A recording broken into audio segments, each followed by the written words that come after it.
닉 스티네트라고 하는 교수가 계시는데, 이분이 행복하고 건강한 가정, 소위 행복하고 건강한 가정들을 이렇게 추적 조사해서 연구한 결과 몇 가지 공통점을 발견을 했다고 합니다. 그 첫 번째가 감사였습니다. 이렇게 소위 말하면 행복하고 건강한 가정의 그 첫 번째 공통점이 구성원 간에 늘 감사하는 생활을 하더라는 것이죠.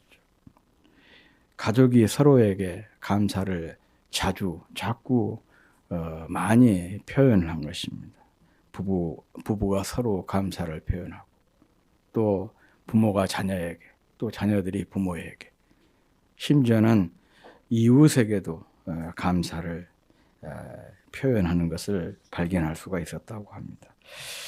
이 사실 감사라고 하는 것은 자주 많이 표현하는 사람이 마음이 건강하고 부유한 거예요. 우리가 경험적으로 알 수가 있잖아요.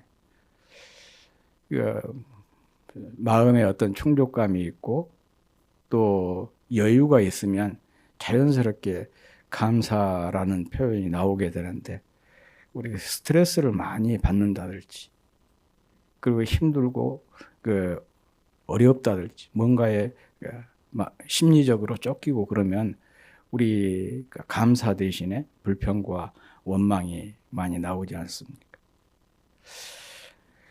그리고 두 번째는 그 헌신이고, 또 세 번째는 의사소통, 대화를 열심히 하더라는 거예요.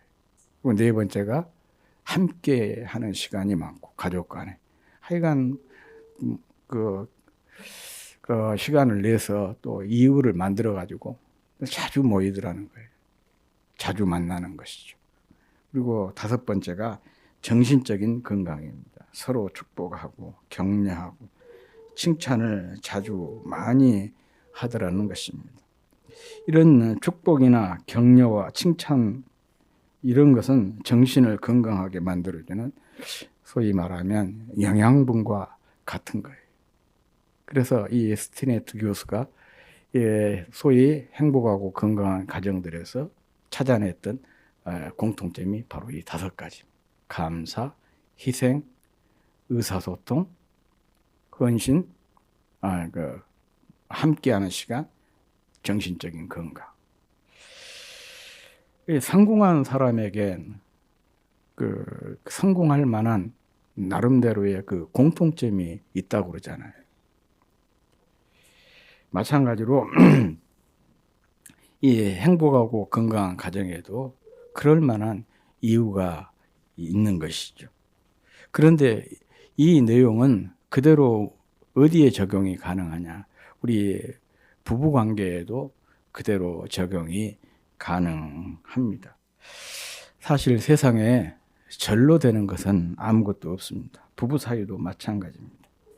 백년해로하는 행복하고 건강한 부부는요, 반복적이고 지속적으로 노력을 하고 또 훈련을 한 그런 사람들입니다. 제가 이거 어떤 분에게 선물로 받은 마삭줄 분재예요. 마삭줄 분재인데, 여러분 그 산에 가보면 뭐 흔하게 볼 수 있는 것이 바로 이 마삭줄 아니겠어요? 그런데 이것을 잘 따듬어 놓으니까, 사람이 가꾸어 놓으니까 하나의 작품이 되어버린 것이죠. 예, 관계라고 하는 것도, 또 부부 관계든지 아니면 가정이든지 꼭 나무와 같다고 생각을 해요. 그래서 제가 결혼식 주례를 할 때 꼭 이 예화를 들거든요. 아무리 수종이 좋아도 방치를 해두면 그 나무는 잡목이 돼버립니다.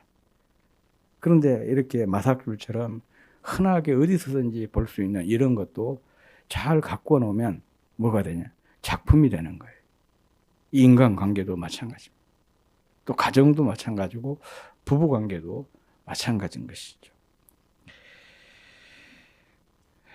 그러므로 이 스티네트 교수가 발견한 행복하고 건강한 가정의 공통점을 우리 부부 관계에 적용을 해서 잘 훈련한다면 우리 부부도 건강하고 행복한 그런 관계를 이루어 갈 수 있을 것 같습니다. 사실 변화라고 하는 것은요, 작은 시도에서부터 시작이 되는 거예요. 일도라고 하는 게 별것 아닌 것 같지만 시간이 지나면 그 일도가 엄청나게 큰 차이를 만들어내는 거예요. 이 건물, 높은 건물도 그러지 않습니까?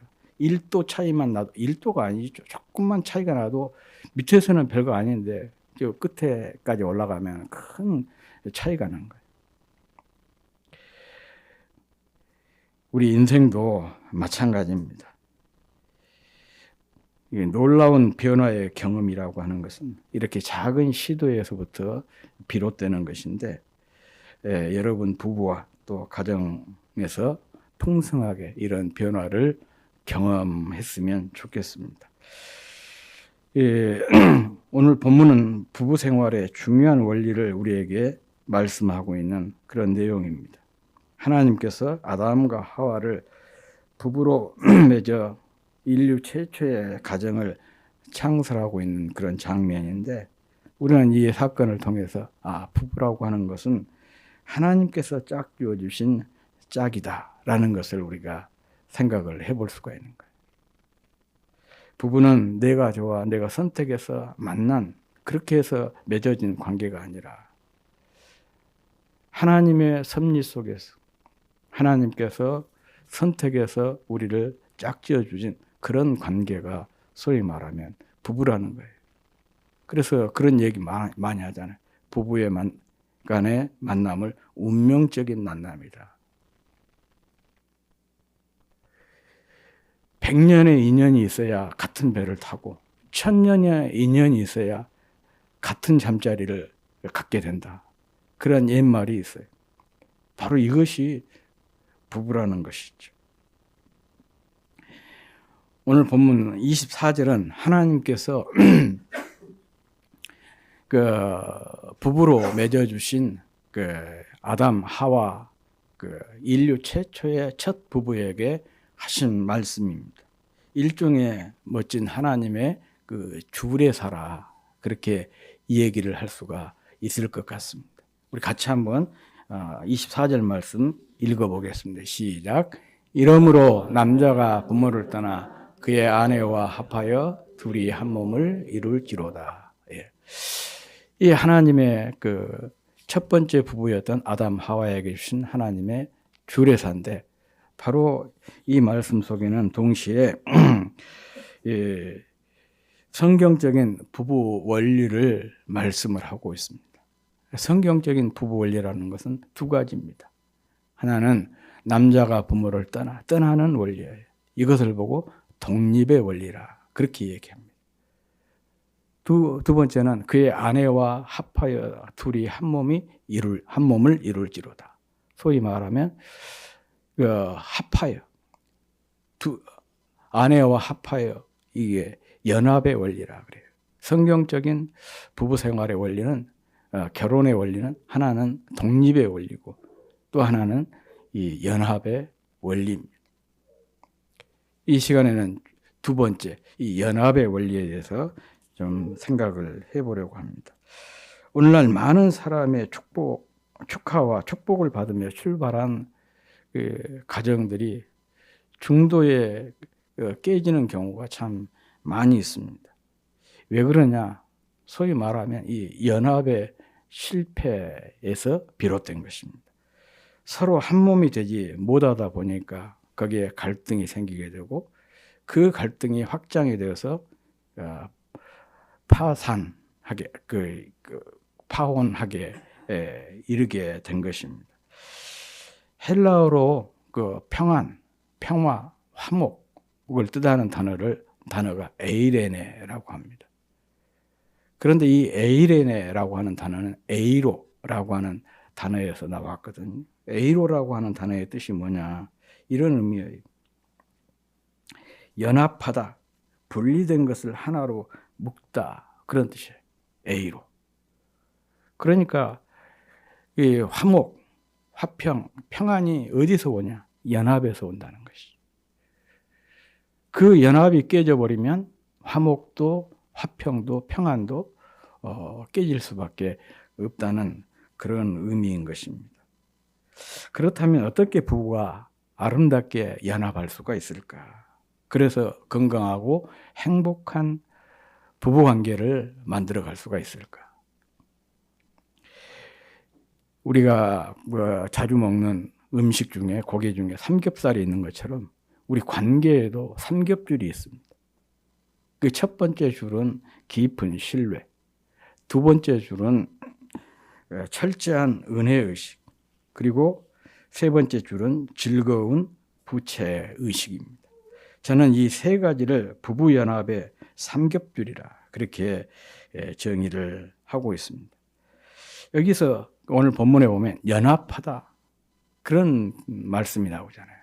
이 연합하다라고 하는 단어가 히브리어로 다바크라고 하거든요. 이 다바크라고 하는 단어를 그 의미를 잘 따져보면 이게 이 부부 관계를 함축적으로 아주 그냥 그 압축적으로 잘 보여주는 그런 단어입니다. 이 다바크의 뜻이 뭐냐? 매달리다, 풀로 붙이다, 친근히 하다 이런 뜻이에요. 건강하고 행복한 부부 관계를 딱 한마디로 이 다바크라고 하는 단어로 압축할 수가 있는 것이죠. 부부란 뭐냐? 마치 강력한 접착제로 종이를 딱 두 개의 종이를 붙인 것과 같다는 거예요. 결혼이란 서로 다른 행성에서 온 존재라고 할 만큼 서로 다른 두 남녀가 이를 묶는 것이, 부부로 묶는 것이 바로 묶어주는 것이 결혼 아니겠습니까? 이렇게 결혼해서 부부가 된 두 사람을 강하게 묶어주는 끈, 강한 접착제가 있습니다. 그 접착제의 첫 번째가 소위 말하면 깊은 신뢰라 그런 얘기예요. 여기서 이 신뢰는 단순하고 맹목적인 신뢰가 아니라 주님을 믿고 그 주님을 삶의 주인으로 또 가정의 주인으로 고백하는 깊은 신앙 고백에 기초한 신뢰예요. 사람들이 속고 있는 것이 있어요. 사람은 믿을 수 있는 존재 아니에요. 성경은 그렇게 얘기합니다. 사람은 절대 믿을 수 있는 존재가 아니다. 그래서 한마디로 이렇게 얘기해요. 사람은, 인생은 다 거짓말쟁이다. 그렇게 표현하고 있잖아요.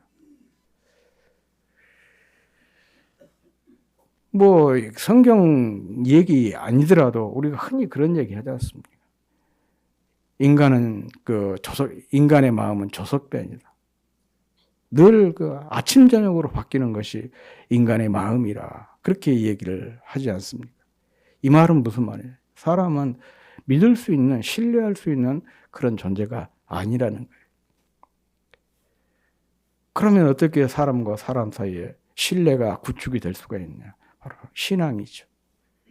하나님을 중심으로, 하나님을 신뢰하는 그 믿음의 문을 바탕으로 해서 우리의 관계 속에서의 신뢰가 생기게 되는 것입니다. 바로 이 신뢰가 건강하고 행복한 부부 관계를 이끌어주는 하나의 중요한 접착제와 같다는 얘기입니다. 이 신뢰가 무너지면 부부관계도 무너질 수밖에 없습니다. 그리고 두 번째가 바로 은혜의식이에요. 은혜의식이 부부연합의 두 번째 끈과 같은 것입니다. 내가 존재한 것은 당신 때문이라는 생각, 또 당신 덕에 내가 살고 있다. 그런 고백. 이것이 소위 말하면 은혜의식에서 비롯된 그런 고백 아니겠습니까? 존중도 사랑도 고마움도 어디에서 비롯된 거냐? 이런 은혜의식에서 비롯되는 거예요. 또 서로에게 헌신과 희생도 이런 은혜의식에서 비롯된 것입니다. 우리가 살면서 서운함이나 또 섭섭함, 불평, 원망이 왜 생깁니까? 이 은혜의식 대신에 오늘 우리 양 집사님 기도에서도 나왔지만 어떤 당연의식, 손해의식 이런 것을 갖게 되면 섭섭함이 생기고 서운함이 생기고 불평과 원망이 생기는 거예요. 그러나 은혜의식에 딱 사로잡혀 있으면 섭섭함이나 서운함이나 불평이나 원망이 자리할 틈이 사라지게 되는 것이죠. 모든 관계가 다 그렇습니다. 건강한 사람이나 또 건강한 공동체를 들여다보면 항상 이 은혜의식으로 충만해 있어요. 그래서 그들의 말에는 습관처럼 이런 말들이 나와요. 모두가 당신 덕입니다. 그래서 고맙습니다. 당신 덕분입니다. 그래서 감사합니다. 이런 말을 달고 살아요. 우리 의식이라고 하는 것은 근육과 같습니다. 사용할수록 강해지는 것이죠. 손의 의식에 사로잡히면은 이 어떤 당연의식에 사로잡히게 되면 불평과 원망이 점점 쌓여가게 되는 것이고, 은혜의식에 늘 사로잡혀 살면 자꾸 은혜가 쌓이게 되는 거예요. 그래서 행복한 인생, 행복한 관계를 만들어갈 수가 있는 것입니다. 그리고 마지막 세 번째는 부채의식입니다. 항상 빚진 자의 그런 그 심정으로 살아가는 그런 것이죠. 이런 사람은 은혜에 대한 보다 어떻게 내가 이래 은혜를 입었는데 이 은혜를 보답할까? 그런 그 삶의 태도를 갖게 되는 것이죠. 받은 은혜를 더 많이 갚고 싶어서 남편은 아내보다 하루라도 더 살려고 하고 아내 역시 그런 마음을 갖는 거예요. 내가 하루라도 더 살아서 내게 이렇게 큰 은혜를 입은 아내를, 남편을 내가 섬겨야 되겠다. 그런 자세로 살아요. 이런 부부에게 어떻게 틈이 생길 수가 있겠습니까?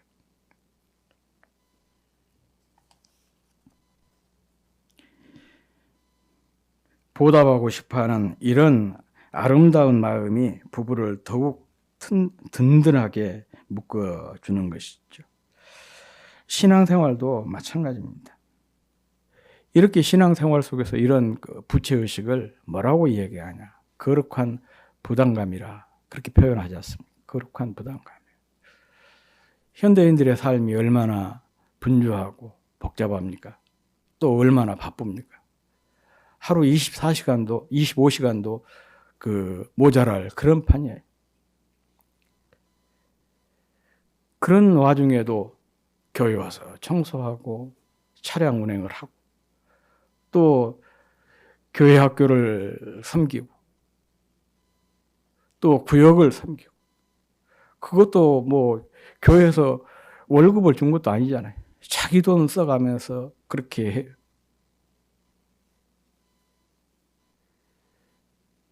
바로 이런 내가 하나님께 은혜를 입었는데 어떻게 내가 그 은혜를 보답할까 하는 거룩한 부채의식, 부담감 때문에 이렇게 감당하고 있는 것이죠. 그러면서도 또 그렇게 섬기면서도 그래요. 즐거워해요.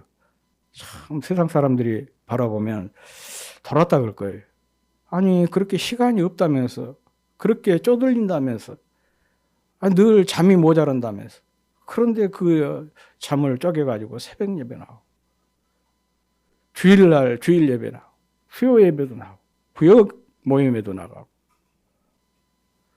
또 헌금하고, 뭐 11조 하는 것은 기본이고 다른 헌금도 또 하고, 도무지 믿는 사람들이 이해가 안 되는 것이, 이해를 안 되는 거예요. 이해할 수가 없는 거예요.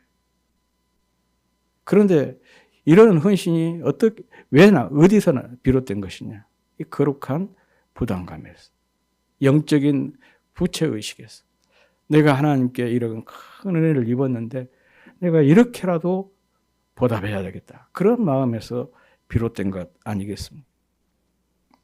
부부관계도 마찬가지죠. 서로 간에 내가 이렇게 이 거룩한 부담감을 가지고 부채의식을 가지고 살아가면은 거기에 어떤 불평이나 원망이 아니 뭐 살다 보면 사람이니까 섭섭한 것이 있을 수가 있죠. 그런데 그런 섭섭함이 금방 상쇄가 되어버린 거예요.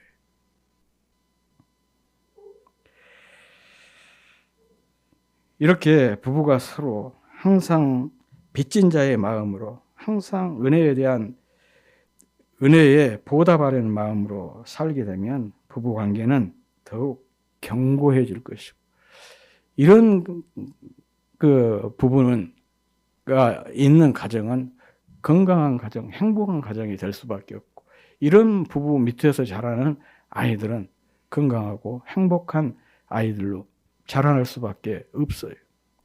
제가 지금도 잊혀지지 않는 충격적인 표현이 하나 있어요. 정태기 목사님이라고 아시죠? 네? 옛날에 우리 교회 와가지고 그 세미나 부흥회 인도하셨던 그분의 그 설교 중에 이런 표현이 나와요.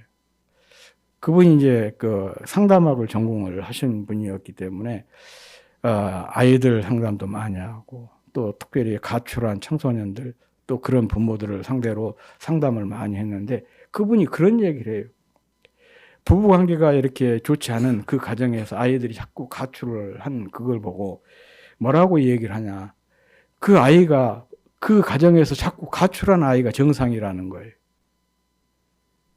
오히려 부부관계가 나쁜데도 그 가정에 붙어 있으면 그 아이들이 문제라는 거죠.